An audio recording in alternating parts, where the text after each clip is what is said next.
Hey gang, I figured we'd show you our new shitty Craigslist Project 240SX that we picked up last night. Here's the car, check it out. It's 240 red, which is basically brownish red and faded in 18 different colors.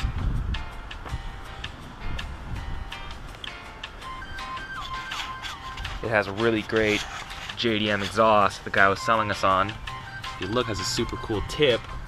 I'm not sure if you can see down here. The exhaust actually has a big hole in it. It's about to fall off from the axle back. You'll notice it has different wheels depending on what corner you're looking at. And some really crappy generic tuner lugs where you have to break off since there's no tools. Let's pop the hood. This thing has tons of problems, but we're gonna try and fix it up.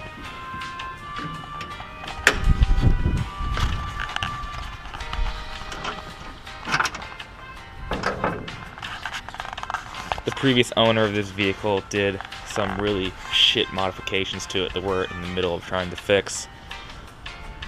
They started painting everything blue for some reason. Coolant reservoir's totally cracked, leaking out coolant everywhere.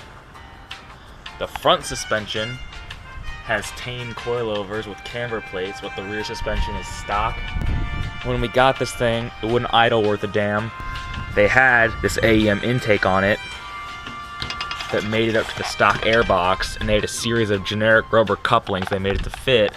But this intake is actually for a later 240 with a dual cam motor, not a single cam. We were able to source a stock intake pipe, and we're in the middle of trying to make it work. It's missing a lot of stuff. There's brackets, stuff like that, no fan shroud. When we bought this car, it's a single cam automatic. The guy said it won't shift out of first gear, so it can only go about 35. So we drove it on the streets all the way home, sell it, swap in a 5-speed, and get a dual cam motor in here. Okay, they spray painted the roof, hood, and hatch in flat black for some reason. I have no idea why. It has this really shitty tint job that you can't even actually see out of. It's really bad. The interior is a fucking mess. When we got it, this window was down and just left like that out in the rain. We had to jump, there's obviously no switches, so we had to jump the wires in here to roll the window up so it wouldn't get soaked. The interior was a mess. We started pulling it out because it was just covered in filth. This thing had chicken wire and speaker wire all over the place. It had about 8 or 10 speakers. None of them were wired in properly. None of them worked. It doesn't even have a radio, so I'm not sure why they bothered to do all that bullshit. I guess the dash was cracked, so they tried to repair it with Bondo here, but they didn't have the foresight to take the dash out and paint it, so it looks really shit. This is some of the stuff we just cleaned out of it. Just a nightmare when we opened the trunk in this thing. The hatch seal's gone, so it's currently leaking water into the hatch, which is just super. There's shitty speakers here that were literally just trash and held in with wood screws. This hatch was blue. I guess I ain't gotten a big wreck. They're just trying to fix it. Here's that shitty tint job. We're to peel that crap off. We had to fix the headlights. They did something to it. Only this one came up. This one was totally broken and held up with chicken wire. We fixed that last night. They started to gut the AC system, but they didn't quite finish the job.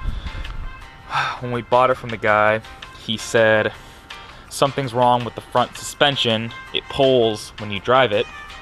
I brought a jack with me and I jacked it up in the guy's backyard, and the front suspension looks okay other than the fact that it has some shitty aftermarket eBay control arms or something going on down there.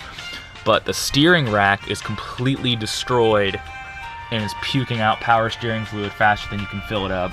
Whatever they did to the intake on this car, they unplugged a bunch of vacuum lines and sensors. So we've been trying to go through this slowly and put it all back together so it should be how it was supposed to be. No idea what the fuck they did. We need to get everything on this sorted out so we can sell this single cam motor. We compression tested it. The motor is perfectly solid internally. It pulls hard in first gear, which is all we can test with the fucked up trans. But they obviously did some fuckery to it that we need to go through and fix. They might have rigged an O2 sim in here. I'm not sure what the hell is going on there. A lot of redundant wiring and cut wiring that we're going to have to fix. I think we already pulled about 50 or 60 feet of redundant wiring out of this car already. It was either just chicken wire, speaker wire, or didn't go anywhere. It actually drives straight, which is impressive considering the rear tires have metal belts sticking out, and they're all different in every single corner. Plans are fix fucking everything, really. This car's a piece of shit. So I guess follow along for that fun journey.